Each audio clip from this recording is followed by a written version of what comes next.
Assalamualaikum warahmatullahi wabarakatuh.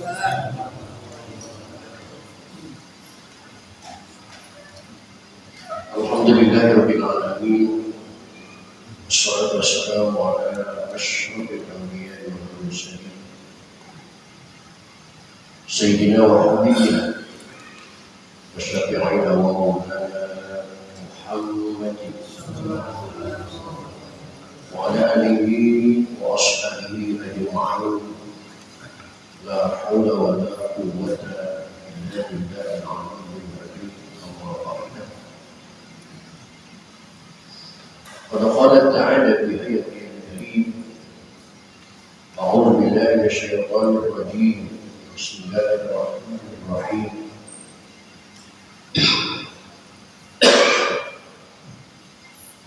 Wa ma khalaqtul jinna wal insa illa liya'budun. Subhanallah. Bapak-bapak, segenap jamaah dan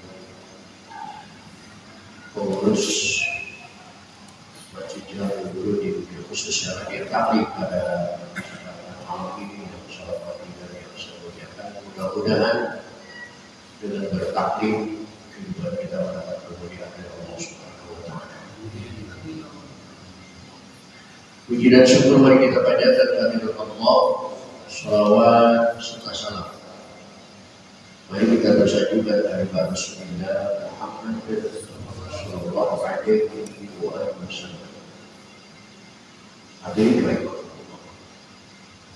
Lanjutan taklim kita pada malam ini bermetodologi fikih dengan kita Fathul Qorib atau dengan ayat wilayah atau syekh sebagai syarat. Yang malam ini di kitab yang Bapak Eda di halaman 120.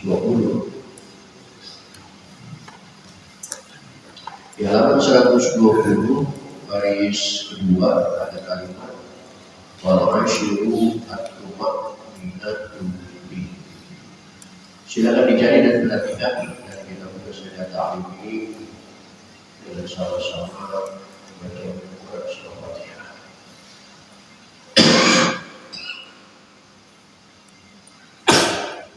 Saya berharap Allah Subhanahu wa Ta'ala semoga dengan asbab membaca Fatihah Allah berkenan mengampuni dosa dan kesalahan yang pernah kita lakukan di masa lalu, terutama untuk kedua orang tua kita, keluarga kita, saudara-saudara kita muslim dan muslimat yang sebagian besar mereka sudah ada di alam barzakh. Semoga diampuni semua dosa-dosa oleh Allah dan untuk kita masih kita akan selalu menjadi majelis taklim. Mudah-mudahan Allah berikan kepada kita banyak umur disertai dengan sehat walafiat, dihiasi dengan rezeki yang luas dan hati yang lapang untuk beribadah kepada Allah Subhanahu wa Ta'ala. Bisa pada Rasulullah berkat Muhammad dan kita wabisi Al-Fatihah.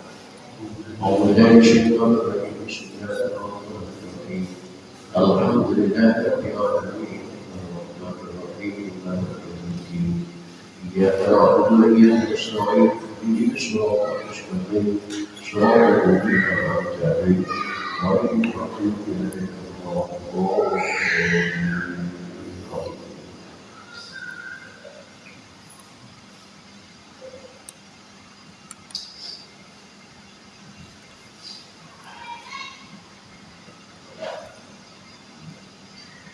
Bismillahirrahmanirrahim. Wal asyiru, dan yang ke-10 at-tuma'ninatu, yaitu tuma'ninah fihi padanya sujudi, yakni pada waktu sujud. Rukun sholat yang ke-10 dari 18 rukun sholat yang ada di dalam kitab ini, yang ke-10-nya tuma'ninah di dalam sujud. Bahkan tumaninah di dalam sujud ini, lihat di layarnya. Bijami Allah ini seluruh anggota sujud allati yajibu waqtuha, yang wajib meletakkan anggota tersebut bihi pada waktu sujud. Tidak cuma jidat yang diam, tetapi semua anggota sujud harus diam, termasuk kaki. Oleh karena itu jangan ikut-ikutan gaya sholat. Gak tahu di mana, saya lihat di internet, aki-aki sholat berdampingan, ketika sujud kakinya yang satu nyenggol yang lain, terus balas-balasan. Pernah lihat itu? Gak tahu lagi terawih itu kalau sujud yang semacam itu tidak boleh diikuti, karena itu tidak tumaninah. Tumaninah dijamin akhlaki semua anggota sujud. Karena anggota sujud itu yang wajib nempel tempat sujud itu adalah 7. Yang pertama ini jidat, yang kedua telapak tangan kanan, yang ketiga telapak tangan kiri, yang keempat dengkul kanan, yang kelima dengkul kiri, yang keenam telapak jari kaki kanan, yang ketujuh telapak jari kaki kiri. Dan yang 7, sesuai dengan penelitian yang saya kembangkan, itu 5 diantaranya insya Allah aman. Jidat aman, karena pada umumnya nempel.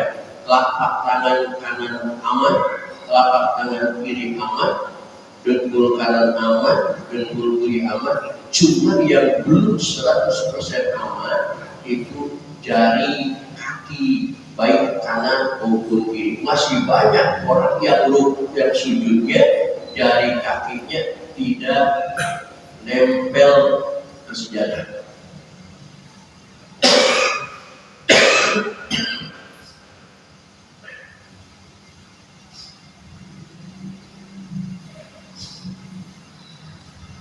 Jidat harus nempel, bukan kopeknya harus nempel. Ini juga harus nempel, walaupun ada orang yang mengatakan ini harus nempel secara keseluruhan dalam serapat yang ada di dada, karena tidak mungkin manusia bisa merapatkan semuanya. Tidak mungkin, walaupun ditekan itu gak rapat semuanya. Ada longgar-longgar, maka di dalam penjelasan nanti sebenarnya ini hanya perwakilan saja, tidak mesti semuanya. Bahkan kalau bapak-bapak mau action besok, silahkan saja sujud, tapi telapak tangannya nempel satu. Ini sah sujudnya, tidak mesti semuanya. Apalagi harus rapat, ditekan-tekan terus. Kemudian ini, yang kelima ini, yang keenam, ini mestinya, ini waktu sujud ini dilipat. Tapi masih banyak yang ketika sujud ininya tidak dilipat. Ketika sujud kakinya semacam ini dinyatakan oleh hukum batal sujudnya. Karena anggota sujud yang 7 cuma ada 5 yang nempel.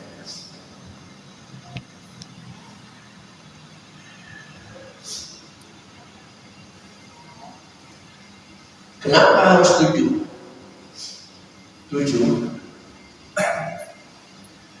dalam kaidah Islam itu adalah angka yang mengandung sejarah dan hikmah. Bukankah langit juga diciptakan 7 lapis? Bukankah bumi juga diciptakan 7 lapis? Bukankah jumlah hari dalam seminggu juga 7 hari?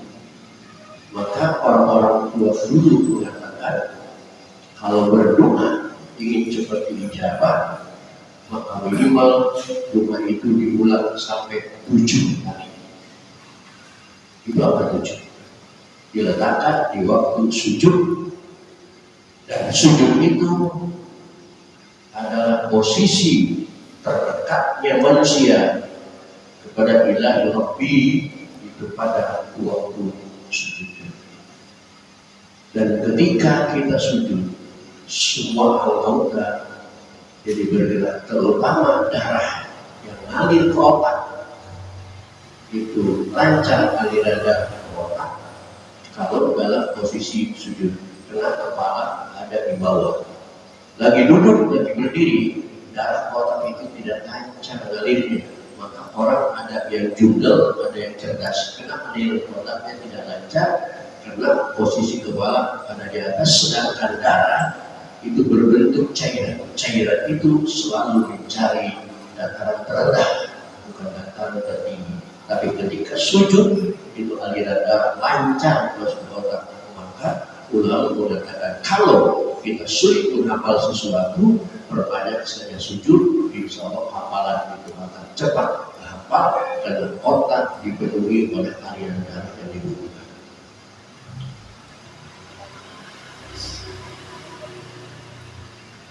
Ukuran sujud bihaitsu yanalu, dengan sekira-kira mengenai maudhi'a sujudihi, ke tempat sujudnya, siklu ra'sihi, seberat kepalanya. Ukuran sujud adalah meletakkan kepala seberat kepala itu sendiri. Jangan ada penekanan, jangan ada penahanan. Ibadah dibutuhkan ikhlas. Namanya ikhlas itu nggak neko-neko, nggak ditahan, nggak didorong.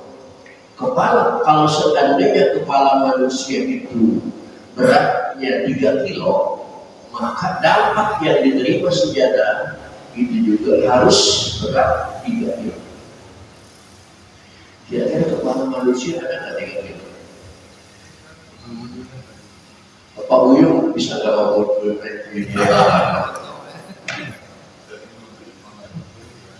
ditimbang dulu maksudnya kepalanya.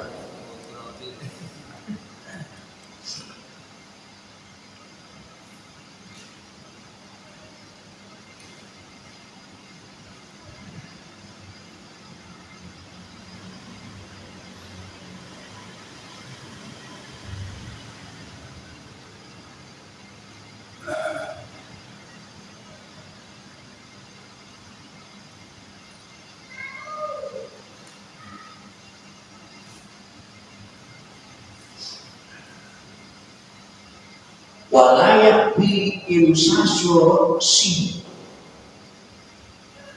dan tidak mencukupi imsasyurati, menyentuhkan kepalanya mau disujudihi, ke tempat sujudnya. Tidak cukup untuk menjadi sah sujud seseorang hanya menempelkan kepala ke tempat sujud, tetapi tangannya menahan. Mungkin jidatnya baru pulang dari rias pengantin, dari salon, jidatnya sudah glowy.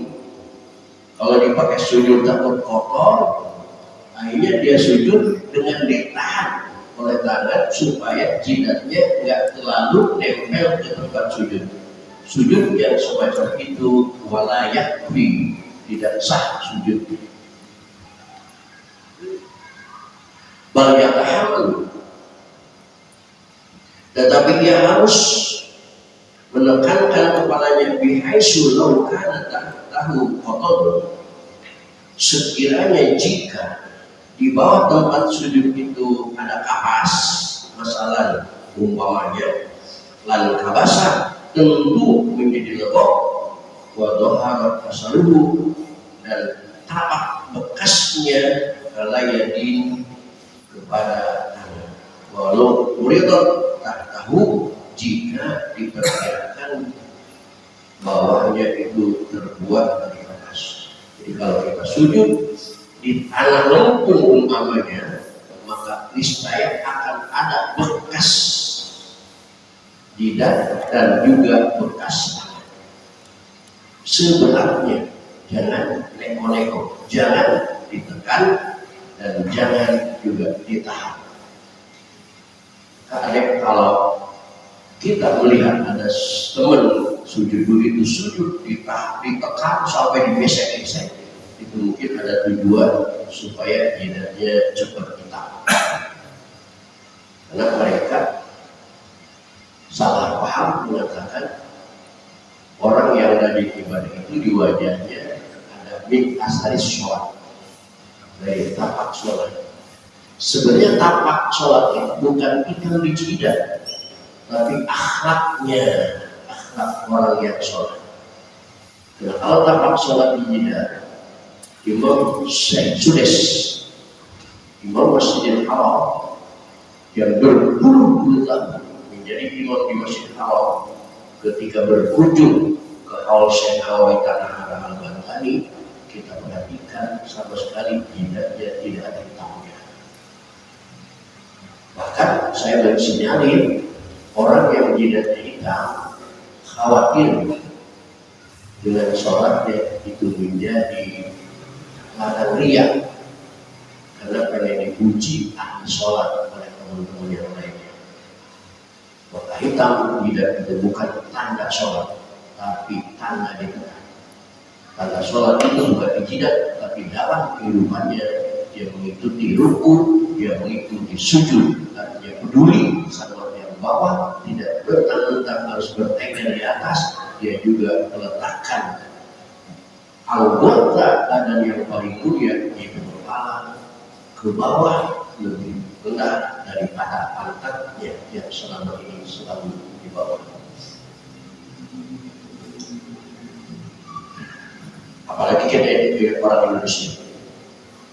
Satu contoh kerendahan manusia menghadapi Allah itu di dalam sujudnya. Karena anggota badan manusia menurut orang Indonesia dari ujung kaki sampai ke ujung kepala, itu kepala adalah anggota badan yang paling mulia. Jangan macam-macam dengan kepala. Ketemu teman saling tepuk bahu silakan. Ngobrol saling tepuk paha silakan. Ngobrol sampai tepuk tangan silakan, tepuk pundak silakan, tapi jangan sekali-kali menepuk kepala. Karena kepala adalah anggota badan yang paling terhormat. Alasannya karena anggota indera yang 5 ada di kepala: indera penglihatan, indera pendengar, indera pencium, bahkan bicara pun mulut ada di kepala. Nah, ketika sujud, anggota yang paling mulia diletakkan di bawah anggota yang paling hina. Selama ini pantat yang selalu di bawah, tapi ketika sujud pantat harus lebih tinggi posisinya daripada kepala.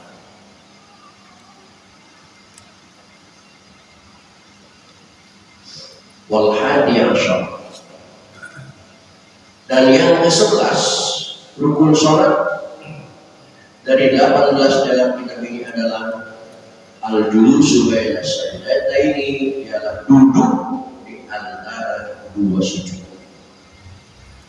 Fi kulli raka'atin, di tiap-tiap rakaat. Sawa'un sholat qa'iman, sama saja dia sholatnya sambil berdiri, atau mutaji'an, atau sambil berbaring. Rukun sholat yang ke-11 dari rukun sholat yang jumlahnya 18 yang ada di dalam kitab ini, ke-11 adalah duduk di antara dua sujud. Baik di dia sholatnya sambil berdiri, sujudnya harus diselang dengan duduk di antara dua sujud, ataupun dia sholatnya sambil duduk, tetap itu juga harus ada duduk. Bahkan kaum murtaji'ah sholatnya sambil berbaring, tapi ketika sujud harus normal sujudnya, dan duduknya harus normal duduk antara dua sujud. Waqalluhu, dan sedikit-sedikitnya duduk sukunun ba'da harakati, ialah diam sesudah berubah aktori semua anggotanya. Minimal duduk antara dua sujud itu memberikan kesempatan kepada anggota semuanya diam setelah bergerak dari sujud menuju posisi duduk. Tetapi kalau kita mau mengambil yang sujud yang sempurna, wa akmalu, kesempurnaan duduk antara dua sujud, az-ziyadatu ala dzalika, lebih lama daripada sekedar duduk tadi. Bahkan disunahkan membaca di doa al-waridi dengan doa yang warid fihi, di dalam duduk antara dua sujud. Apa doa yang warid? Bahwa doa itu adalah Rabbil Billi warhamni wajburni warfa'ni warzuqni wahdini wa'afini wa'fu'ani. Kalau mau dikatakan Rabbi habli qalban taqiyyan minasyirki badiyan la kafira wa la syakiyya wa tawwalahu an du'a'il waridi bi qadri aqli tasyahhud wa qalat. Tapi kalau bacaannya terlalu panjang sampai mengalahkan kepanjangan tasyahud, maka di sholat itu, maka sholatnya tidak boleh terlalu panjang. Jangan lelah. Maka di sini diukur oleh Rasulullah yang diajarkan oleh kita, Rabbi pilih hanya 8 ayat. Tidak boleh lebih. Kenapa harus 8? Sebelum pensiun otak-atik angka, Rasulullah SAW sudah terlebih dahulu tahu soal rahasia angka. Di antara angka-angka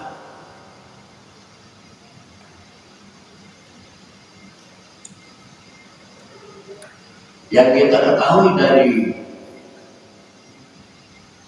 angka 1 sampai angka 9, itu semuanya angka itu terputus.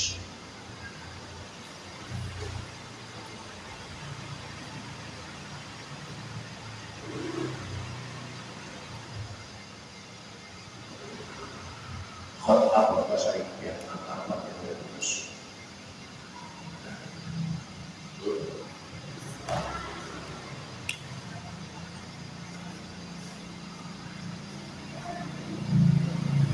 Apa ya?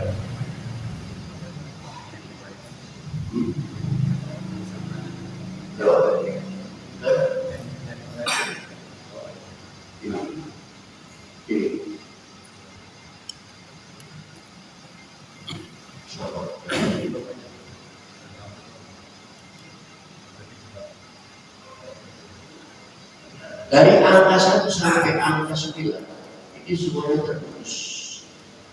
Angka 1 ini kan udah variasi, aslinya cuma baris 1 doang kayak begini.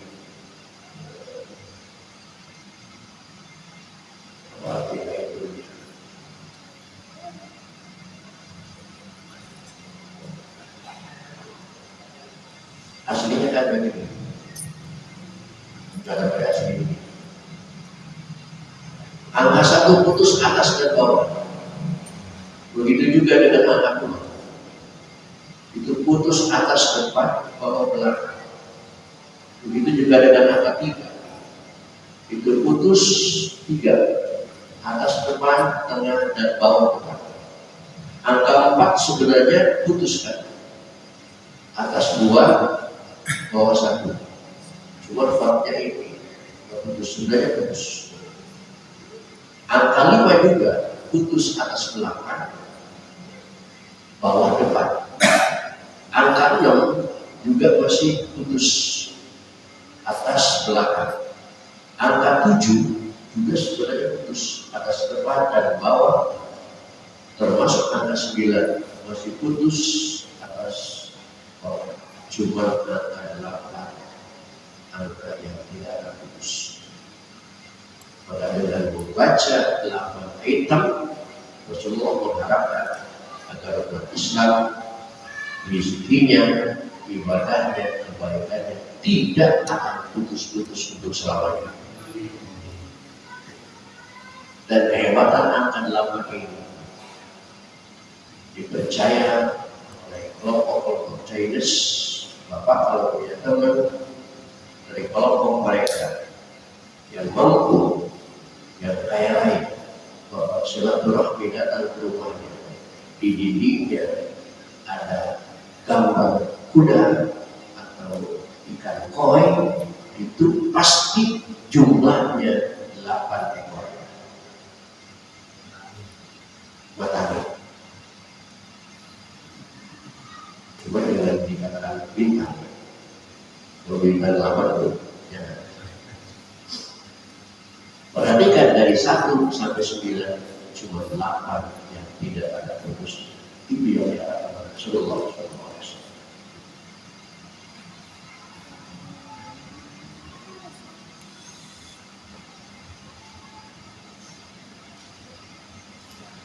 Oleh karena itu, kalau lam yajlis, maka jika dia tidak duduk baina sajdataini, antara dua sujud, walau sholat, tetapi jadi ia bila julusi kepada duduk akrobu, itu lebih dekat, lam yasihha, maka tidak sah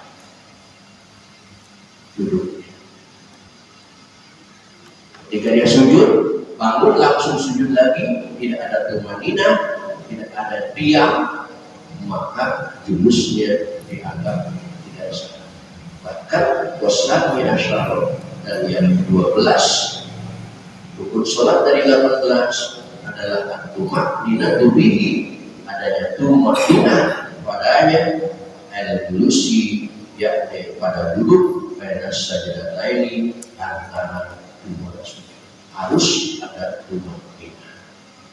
8 itu tadi, kalau kita baca semuanya yang disertai dengan tenangnya anggota badan, itu sudah pasti menimbulkan tumanina. Wasalisa asyara Allahu a'lam bishawab. Berhadirin, itulah sebuah ta'lim pada kesempatan hari ini. Dimaafkan, bila taufiq wal hidayah. Assalamualaikum warahmatullahi wabarakatuh.